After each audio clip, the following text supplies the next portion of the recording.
love? Love! Everybody say love! Love! That is the answer right there. Right there. You know, on my way here, I got a little sensitive because many reasons, but I was remembering my first Pride celebration, which was in 1982. I was 21 years old in Atlanta, Georgia, and it was the most beautiful day of my life because I got to see my people living life with love and dignity and with everything I wanted for the rest of my life. And guess what? It happened. That's what this is about. That's what this is about. And I think about all the young people here from small towns. This is their first Pride. Welcome. Welcome. This is your family. You're welcome. Yes, yes. You can sit with us.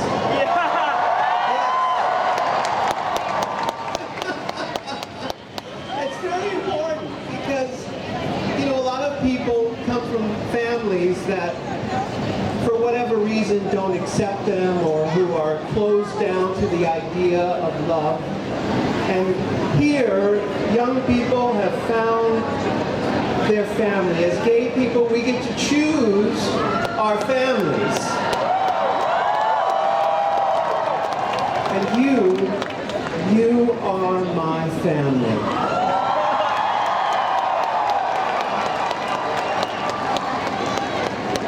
You know, it's an important time for all of us. We've come so far. So far. Yet, the freedoms we have are still very fragile. You know, fear, unfortunately, a lot of people feel more comfortable with fear, and that's unfortunate.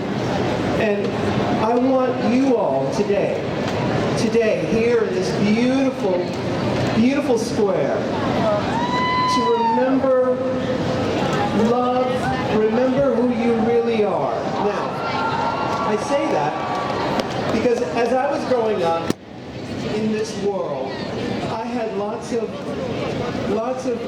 mentors, older gay people who helped me along the way, who helped me and guided me through some of the rough waters, you know, helped me navigate all of this. And I'm here, I'm a living witness here today, that if you have that background, that is the key.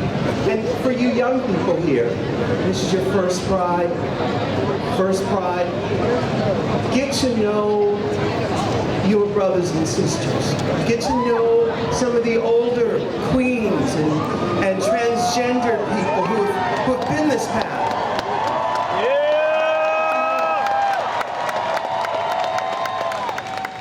You can do it right now. We're all here for you. Now, I always felt like the little boy who fell to earth, you know? I'm from San Diego. I felt like somebody must have made a mistake because I didn't know anybody really like me until I came to Pride, until I found my tribe, which is what this is all about. Now, it's important to know that if you surround yourself with winners, you surround yourself with people who can remind you who you really are. And who you really are, by the way, is an extension of the power that created this whole universe. That's who you are. And in this world with so much of the other, so many tragedies, so much darkness, it's important to surround yourself with people who can remind you who you really are. And if you don't have those people, you have to learn the processing tools to guide yourself. You have to learn how to navigate this life, but you need support. You know, I always think of the movie The Wizard of Oz when Dorothy falls asleep in the poppy field, you know, which is, poppies of course are opiates. Some of us go there. But I love the symbology, symbol of that idea of one of her friends is saying, come on, Dorothy, wake up, because he's immune to it. Come on, wake up. Trying to remind her who she really is and where they were going. That's what this is. Reach over, get to know your family, get to know your family here. And that is the key. I wouldn't be here today without that. And those people helped me along, and they helped me to learn how to do that for myself. You know, I talk about everybody say love, but the truth is, it's not easy. It's a daily practice. And I practice it every single day.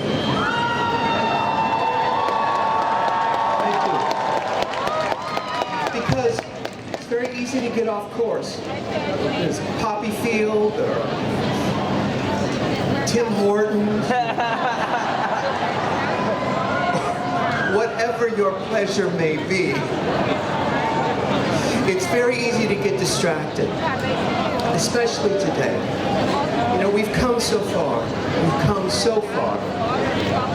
But, you know, we've got, you know, so many examples out in life. We got Rupaul's drag races.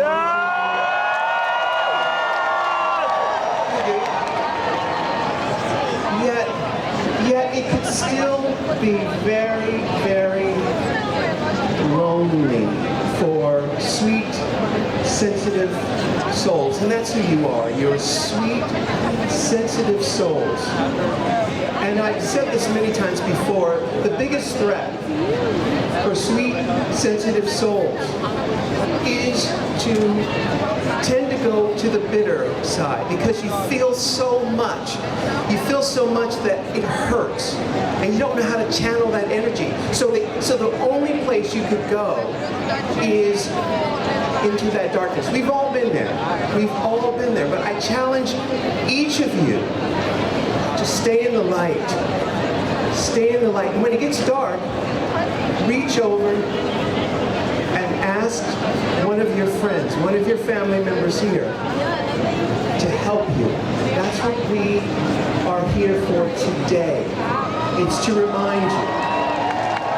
You know, gay pride, LGBT pride, really started out to try and counterbalance all of the shame that we grew up with, that we got from our domestication, from wherever.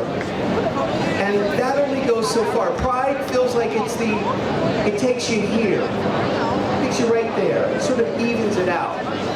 But what you really need to do is take it even further. You need more. You need more. And that more I'm talking about is learning how to love yourself on a daily, hourly, minute-by-minute storyline. That's what I'm talking about. That's what I'm talking about. And how you do that? Consider the source. Remember who you are. In the morning, I like to meditate. I like to sit still and center myself with that source. Now together, here, we're all together in pride, it's very easy. But when you're alone and you need something else, remember what I'm saying. All these beautiful faces out here, these beautiful, sweet, sensitive souls who feel too much. Sometimes you just feel too much, and it becomes overwhelming. Remember, there are other people like you, and other people have done it successfully. There's a way to do it. remember what I'm saying to you on this beautiful, beautiful day. You are an extension of the power that created this whole universe. And, you know, for some people it's too hard, it's too much to take, you know? Some people cannot hear that. I'm telling you right now, hear it. Hear it, own it, and walk with your head high, proud.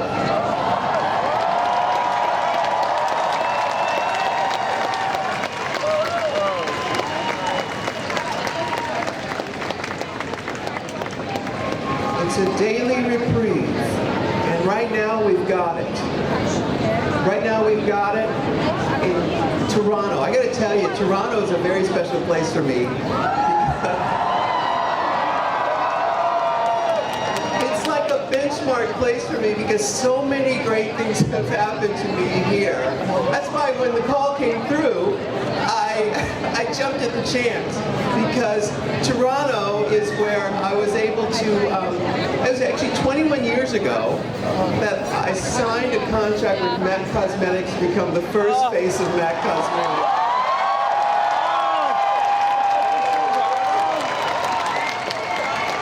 21 years ago. It was a dream come true for me. It was, you know, I was this little boy, I used to play with my mother's makeup in her mirror, and she'd say, "Ru, get out of my makeup," you know. And, you know, so our thoughts are very, very powerful. I feel like I manifested that. I made that happen somehow in this world. You are the power. You're an extension of the power of the universe, so be careful of what you think. Make sure you stick with the winners, people who think and who act like a winner, who don't drag you down. You know, I keep referencing The Wizard of Oz because it's a great place to start. The symbology in there is so incredible. But the friends that you meet along the way, the thoughts that you think, you have to be present. You have to be present to make sure that your experience on this planet is what you came here for. Remember who you are. Remember who you are.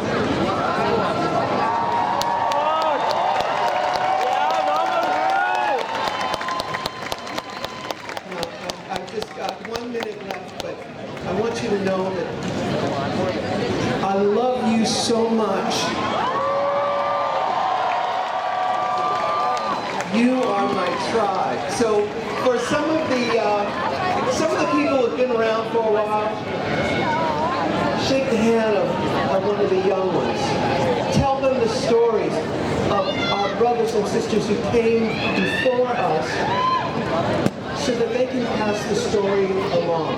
Because these freedoms that we have, these freedoms that were hard fought and won, they are fragile. In my lifetime, I've seen the pendulum swing both ways. Make sure that you tell your story to your family, to your brothers and sisters here, so that we can continue this power, this love, and this experience for generations to come.